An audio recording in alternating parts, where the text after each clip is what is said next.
Hello everyone, আশা করি সবাই ভালো আছেন। আজকে আমরা দেখবো যে কিভাবে একটা ইম্পর্টেন্ট ইনফরমেশন না থাকলে, যেমন মনে করেন অথরের নাম কিংবা পাবলিকেশন ইয়ার কিংবা সেটা কবে পাবলিশ হয়েছিল, পাবলিকেশন ডেট, এরকমের ইনফরমেশন গুলো না থাকলে আমরা কিভাবে এপিএস 7 এর সাইটেশন করতে পারবো এবং রেফারেন্সটা বানাবো, এবং কিভাবে আমরা গুগল ডক্স এর ওই সাইটেশন টুলটাকে ইউজ করতে পারি। তো আমরা যেমন বেসিক একটা আইডিয়া আমাদের সবার আছে, হয়তো বা আপনার লাস্ট টিউটোরিয়ালেও দেখেছেন যে আমরা ইনটেক্স সাইটেশন করতে গেলে অথরের লাস্ট নেম কমা দিয়ে পাবলিকেশন ইয়ার দিয়ে আমরা সাইটেশন করে দিই। এখন মনে করেন যে আপনি এমন একটা জায়গা থেকে আর্টিকেল নিলেন যেখানে কোনো অথরের নাম নাই, কিংবা সেটা কবে পাবলিশ করা হয়েছে সেই তারিখটাও দেয়া নাই। সো এই যে দুইটা ইম্পর্টেন্ট অর্থাৎ ম্যান্ডেটরি যে দুটো পিস অফ ইনফরমেশন সে তো অলরেডি নাই। তো সেই রকম জায়গায় আমরা কিভাবে সাইটেশন করতে পারি, এবং আমি আগে টিউটোরিয়ালে দেখিয়েছি যে আমরা কিভাবে গুগল ডক্স এর ইনবিল্ট টুল দিয়ে এপিএস 7 এর সাইটেশন করতে পারি, আজকেও সেই টুলটাই দেখাবো। তো সেখান থেকে যদি আপনার আগের টিউটোরিয়ালটা দেখে থাকেন, সেখানে হয়তো মনে করতে পারবেন যে অথরের নাম কিংবা পাবলিকেশন ডেট কিংবা পাবলিকেশন হাউস, এই বক্সগুলোতে স্টার মার্ক দেওয়া ছিল। সো ধরে নেওয়া হয় যে ওগুলো ম্যান্ডেটরি ইনফরমেশন, কিন্তু সেই ইনফরমেশন গুলো যদি মিসিং হয়, তখন সেক্ষেত্রে কি করতে পারি, শুরুতেই সিক্রেট ফাঁস করে দিই যে আপনি যদি ওই বক্সগুলো ফাঁকা রেখে সাইটেশন জেনারেট করেন, আপনার সঠিক ওয়ে অফ সাইটেশনটাই আপনার আউটকাম হিসেবে দেখাবে। সো আপনি যদি ওই বক্সগুলো ফিল আপ নাও করেন, তবুও কিন্তু আপনার টুল কিন্তু আপনাকে একটা রেফারেন্স জেনারেট করে দেবে।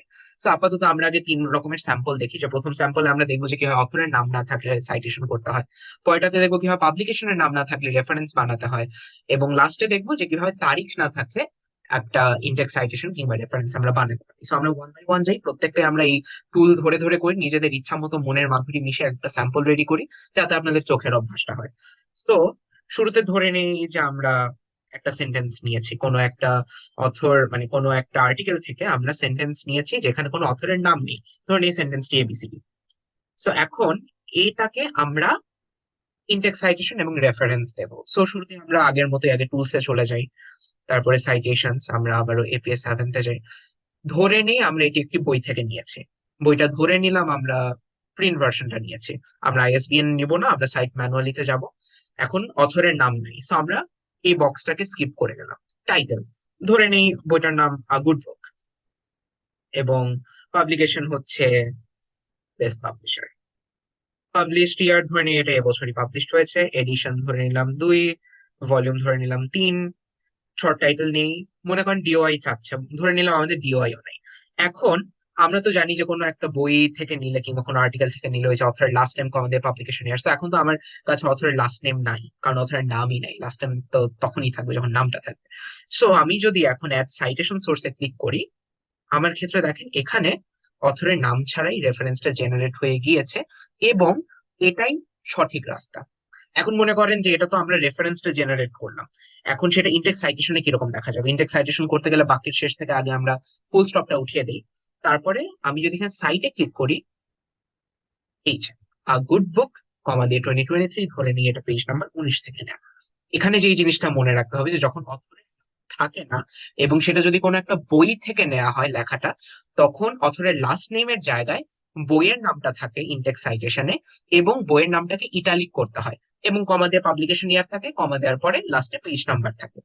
তো আমরা এখানে অথরের নাম যেহেতু নেই, তো আমরা বইটাকে ইনডেক্স সাইট করে ফেললাম। এখন যদি আমি রেফারেন্স দিতে চাই, যে ইনসার্ট রেফারেন্সেস যদি দিই, রেফারেন্সের মতো করে রেফারেন্স চলে আসবে। যে আমরা নর্মালি যেটা করি যে রেফারেন্সের শুরুতে আমাদের অথরের নাম থাকে, কিন্তু যেহেতু এখানে অথরের নাম মিসিং, তাই শুরুতেই আমরা বইয়ের নামটা পাচ্ছি, তারপরে এডিশন, ভলিউম, তারপর পাবলিকেশন ইয়ার, এবং লাস্ট থেকে পাবলিকেশন হাউস। তো আপাতত আমি রেফারেন্স পার্টটুকু মুছে দিলাম। এই গেল যে অথরের যদি নাম না থাকে সেক্ষেত্রে একটা সেন্টেন্সে আমরা কিভাবে ইনটেক্স সাইটেশন করব। এখন আমরা দেখব যে একটা স্যাম্পল যেখানে পাবলিকেশনের নাম নেই। ধরে নিই এবার আমরা যে বাক্যটা নিয়েছি এই বই থেকে সেটার নাম ইএফজিএইচ, এই বাক্যটা নিলাম। এখন ফুল স্টপ দেইনি এবার ভুল করে, সো ভালো, কপাল ভালো। এখন আমরা সাইটেশন সোর্সে যাই। মনে করি আমরা এবার একটা কোনো একটা যেহেতু পাবলিকেশনের নাম নেই, আমরা একটা ওয়েবসাইট থেকে নিয়েছি ধরে নিলাম।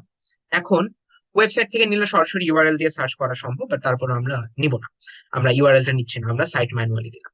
ওয়েবসাইট না, সরি, কোনো একটা বুক সেকশন। মনে করেন বুক সেকশনে গেলাম, যে পাবলিক, কারণ ওয়েবসাইট তো নিজেই একটা পাবলিকেশনের নাম দিয়ে চালানো যেত। তো ধরে নিলাম যে একটা বুক সেকশন, যে বইটা আপনি পেয়েছেন, কোনো বইয়ের একটা সেকশন আপনি পেয়েছেন, সেটা পাবলিকেশন কোনো নাম নেই। অনেক সময় এরকম হয় যে কোনো একটা ইন্ডিপেন্ডেন্টলি পাবলিশড যদি কোনো একটা বই হয়, তখন সেটার কোনো পাবলিকেশনের নাম থাকে না কিংবা কোনো পাবলিশারের নাম থাকে না। তো ধরে নিলাম সেরকমই একটা বইয়ের একটা সেকশন আপনি নিয়েছেন, সেটা আপনি নিয়েছেন প্রিন্ট থেকে। এখন আমরা দিলাম সাইট ম্যানুয়ালিতে। এখন মনে করি যে হ্যাঁ এবার অথরের নাম, আচ্ছা অথরের নাম আমরা ধরে নিলাম ডেভিড স্মিথ, এবং সেকশন টাইটেল ধরে নিলাম ভেরি ভেরি গুড সেকশন। বইয়ের নাম ধরে নিলাম ভেরি গুড বুক। এখন দেখেন এই যে পাবলিশারের নাম আসলো, আমরা পাবলিশারের নাম জায়গাটা ছেড়ে দেবো, কারণ আমরা সেই স্যাম্পলটা দেখছি এখানে কোনো পাবলিকেশনের নাম থাকবে না। ধরে নিলাম এটা গত বছর পাবলিশ হয়েছে, এবং পেজ ধরে নিলাম যে 10 থেকে 15 নম্বর পৃষ্ঠা, এডিশন 1, ভলিউম 2, এগুলো মনের ইচ্ছা মতো দিবেন। এবং এখানে প্রথমত এখানে ইন্ডেক্স সাইটেশনে খুব বেশি একটা পার্থক্য আসবে না, খুব বেশি একটা বলতে কোনো পার্থক্যই আসবে না, কারণ এখানে আমাদের অথরের নাম আছে এবং আমরা জানি ইন্ডেক্স সাইটেশন আমরা অথরের লাস্ট নেম কমা দিয়ে পাবলিকেশন ইয়ারটা দিই। সো এখানে যদি আমি ইন্ডেক্স সাইট করতে যাই আমার সাইটেশনে কোনো রকমেরই সমস্যা হবে না। আমার মূলত এখানে যেটা চোখে লাগবে সেটা হচ্ছে যে রেফারেন্সিং এর সময়, কারণ রেফারেন্স আমরা জানি যে লাস্টে গিয়ে আম, এই পাবলিশারের নামটা থাকে। তো যেহেতু এখানে পাবলিশারের নামটা নেই, সো রেফারেন্স ওই ইনফরমেশনটা মিসিং থাকবে।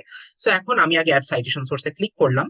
এখানে দেখুন যে মোরলেস একই রকম চেহারা, শুধু লাস্টের দিকে গিয়ে কোনো পাবলিশারের নাম নেই। এখন ধরে নিই যে যদি ইন্ডেক্স সাইট করতে চাই, আমি সাইট দিলাম, এটা ভালো মতোই চলে আসবে। সো আমরা অলরেডি এখানে পেজ নাম্বার দিয়ে দিয়েছি, ধরে নিই যে এই স্পেসিফিক বাক্যটা আমরা 11 নম্বর পৃষ্ঠা থেকে নিয়েছি, সো দিলাম 11, লাস্টে গিয়ে ফুল স্টপ। সো এখানে ইনটেক্স সাইটেশনে কোনো রকমেরই পার্থক্য আসলো না। কিন্তু আমি যদি এখন ইনসার্ট রেফারেন্সেস দিই, তাহলে এখন তো দুটো এসে গেছে এই লিস্টে, সো দুটোই আসবে। সো আমরা আপাতত এটাকে ইগনোর করি, আমরা সেকেন্ডটাকে দেখি। যে আমরা জানি যে লাস্টের দিকে গিয়ে পাবলিশারের নামটা থাকে। এখানে দেখেন লাস্টের দিকে পাবলিশারের নামের কোনো অপশনটা নেই, কারণ অবভিয়াসলি আমরা পাবলিশারের নামটা দেইনি। সো এই গেল যে পাবলিকেশন না থাকলে কিভাবে রেফারেন্সিং করবেন, কারণ ইনটেক্স সাইটেশন এখানে কোনো পার্থক্য নেই, কারণ আপনার অথরের লাস্ট নেমও হাতের কাছে আছে, পাবলিকেশন ডেটও হাতের কাছে আছে। এখন আসি যেখানে ডেট নাই, অর্থাৎ অথরের লাস্ট নেম হয়তো বা এবার পাবেন কিন্তু ডেট পাবেন না। তো সেই ক্ষেত্রে কি করতে পারেন, ধরে নেই যে এবার আমরা যে বাক্যটা নিচ্ছি সেটা হচ্ছে WXYZ। এখন আমি আর সাইটেশন সোর্স দিলাম। আম, ধরে নেই এটা কোনো একটা, ধরে নিলাম এটাও কোনো একটা বই থেকেই নেওয়া, যে আপনি একটা বই থেকে নিলাম, ধরে নিলাম যে এই বইটা আমরা কোনো একটা প্রিন্ট থেকে নিলাম, ISBN আমরা স্কিপ করব। অথরের নাম আবারও ধরে নিচ্ছি না, এবারও আগেরটা ধরবো না, এবার অন্য কোনো একটা ধরি। ধরে নেই তার নাম এবার স্মিথ জ্যাকসন, এই নামগুলোর বাইরে চাইতে পারলাম না। সো ধরে নেই এবারের বইয়ের টাইটেলটা, যেহেতু এটা টাইটেল ধরে নেই যে আহ বাদ দিই। ধরে নেই যে এবার আমরা একটা খারাপ বই নিলাম। সো পাবলিশার ধরে নেই, পাবলিশার নাম কি হতে পারে, আহ ফুড পাবলিশার। ওকে, পাবলিশার ধরে নিলাম 2021, এডিশন মনের ইচ্ছা মতো, ভলিউম আবারও মনের ইচ্ছা মতো, DOI দিলাম না। সো আচ্ছা, সো আমরা তো পাবলিকেশন নো ডেট দিব, সো পাবলিশ ইয়ারটা আমরা ফাঁকা রাখবো, সো মুছে দিলাম। এখন আমরা অ্যাড সাইটেশন সোর্স দিব।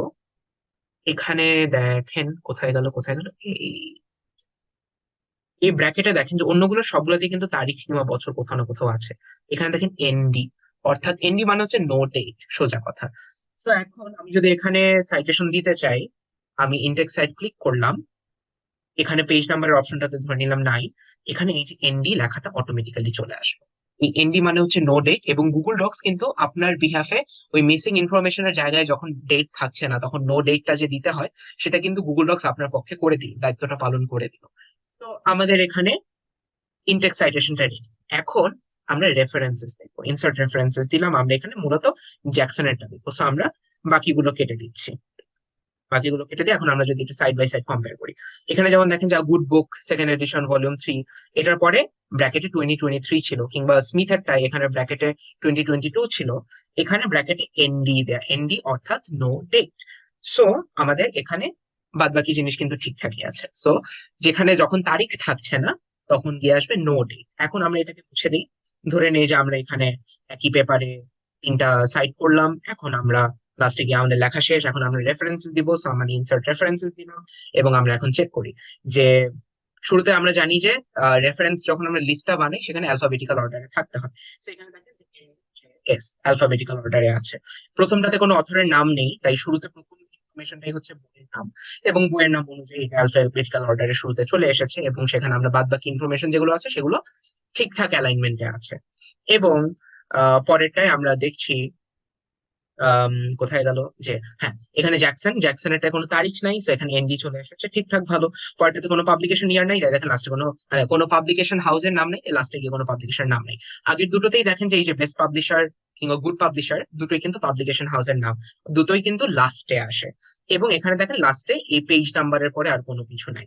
সো এই তো, আমরা এভাবেই মিসিং ইনফরমেশন থাকলে, যে এপিএস 7 এর আমরা যদি দেখি যে যে বক্স গুলো আমরা ফিল আপ করতে পারছি না, বক্স গুলো যদি আমরা ফাঁকাও রেখে দিই, গুগল ডক্স আপনার পক্ষে দায়িত্ব পালন করে যথেষ্ট পরিমাণে কর্তব্য আহ, কর্তব্য পালন করে আপনার জন্য রেফারেন্স গুলো সঠিকভাবে জেনারেট করে দেবে। আশা করি মিসিং ইনফরমেশন নিয়ে কিভাবে এপিএস 7 এর সাইটেশন করবেন সেটা নিয়ে আর কোনো কনফিউশন থাকবে না।